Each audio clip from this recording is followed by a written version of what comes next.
Vivre dans une cabane comme ça, c'est pas normal. Faut dire les cabanes, et alors c'est pas ça. T'as les rats, il y a beaucoup de maladies. Et regarde, je suis né ici. J'ai le papier français, j'ai tout. Et tu trouves ça normal que des Français vivent comme ça? Non, non, c'est pas normal. Moi, je veux m'en sortir. Je veux trouver un logement, trouver un travail stable et de me mettre ma vie en sécurité. Laissez-moi vous parler de Laurențiu. Il a 21 ans et il a passé la majeure partie de sa vie dans l'un des plus vastes bidonvilles de Toulouse. Voilà ma caravane, chef. C'est ça la caravane. On vit ici. Vous vivez à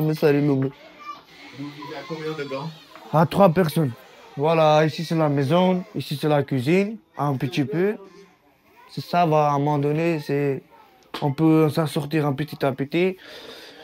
Et voilà, c'est ça Là, notre. vous êtes à 3 dans à peu près 4 mètres carrés, c'est ça? Ouais, allez-y, allez-y, tu peux filmer dedans, il n'y a pas de souci. Bah, je peux bien ça. Putain.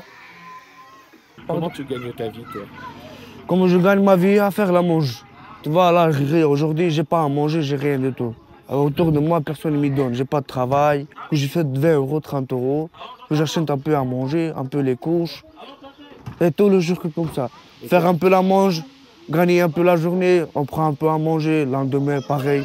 Alors en août 2024, Laurențiu, comme plus de 115 personnes qui vivent également dans ce bidonville, dont 40 enfants, il a appris qu'il allait être expulsé. Cela fait plus de 15 ans que ces familles occupent ce terrain légalement grâce à un contrat de location avec la mairie. Mais aujourd'hui, cet accord il est menacé. Tu vois, j'ai 21 ans, j'ai beaucoup de stress. À 21 ans, j'ai un enfant, je suis marié, j'ai pas de famille autour de moi, j'ai pas d'aide, j'ai pas de travail. J'habite dans une caravane.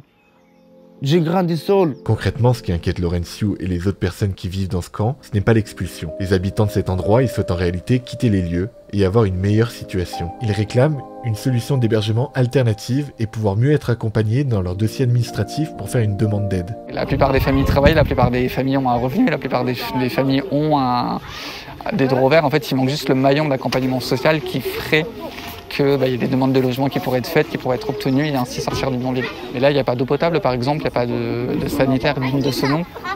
Donc c'est ça la réalité d'un bidonville. Moi, je demande un appartement, à trouver un logement normal, à trouver du travail. Quel travail tu cherches? Je cherche en restauration, N'importe. serveur, plongeur, en nettoyage aussi.